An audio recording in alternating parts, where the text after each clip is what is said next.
Donner vie à la sculpture d'aujourd'hui est un projet de l'association Art Culture Sculpture.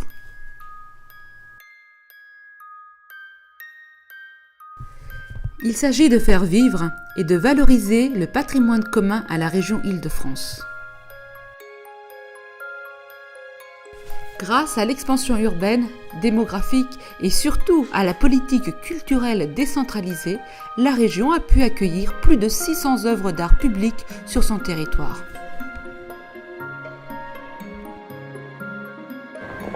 Elles sont le témoin de notre histoire humaine, artistique et urbaine. Cependant, isolées sur le territoire, elles perdent de leur substance et de leur sens. Ignorées par les habitants et les passants, elles sont doucement condamnées à l'oubli. En reliant ces œuvres les unes aux autres, en maillant le territoire de l'Île-de-France et en créant une mise en réseau de structures et d'acteurs culturels, elles prennent un sens universel et deviennent un véritable capital artistique identifiable pour la région.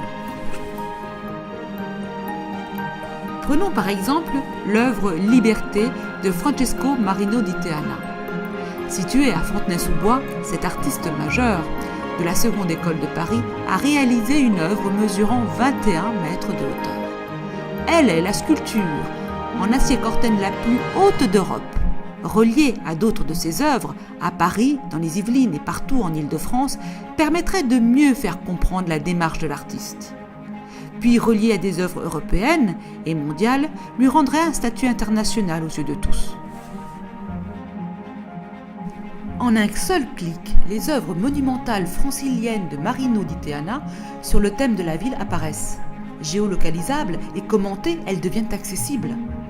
Ainsi, la ville de Fontenay-sous-Bois, valorisée par son choix artistique, est associée à d'autres grandes villes comme Paris, Fontainebleau, Saint-Quentin, Aulnay, Münster, Sarrebruck, Teana et bien d'autres encore. De plus, ces œuvres favorisent le tourisme et développent les échanges.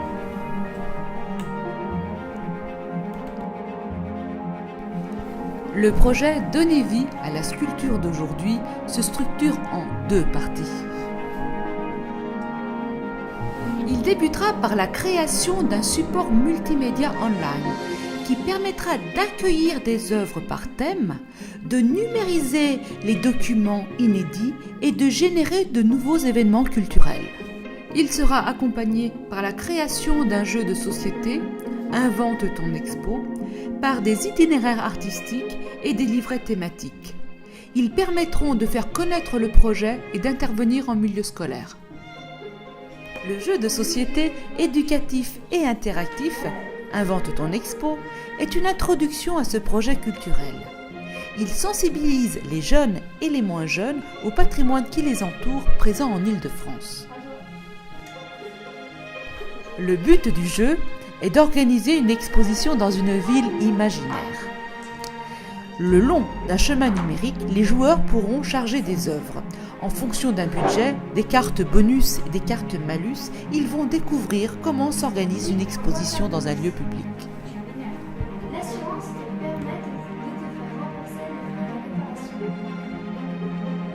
Le jeu Invente ton expo comprend également un DVD qui permet d'acquérir, d'approfondir, de mémoriser les connaissances et de localiser les œuvres grâce à des quiz.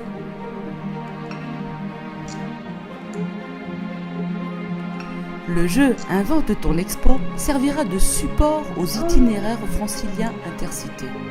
Il sera également un médiateur afin de faire connaître ce projet culturel au grand public.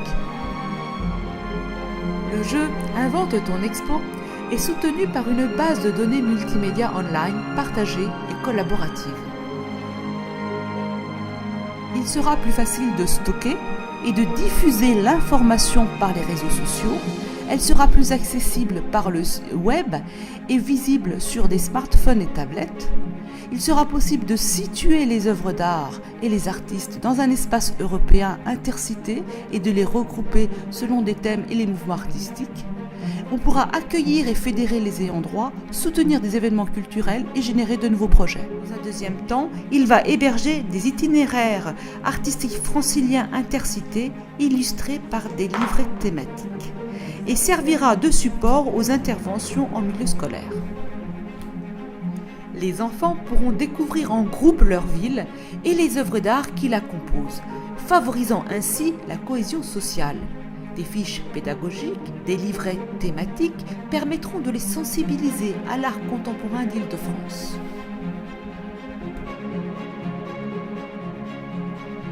De plus, ce projet, éligible par le Conseil de l'Europe, permettrait d'associer œuvres et itinéraires franciliens aux routes européennes.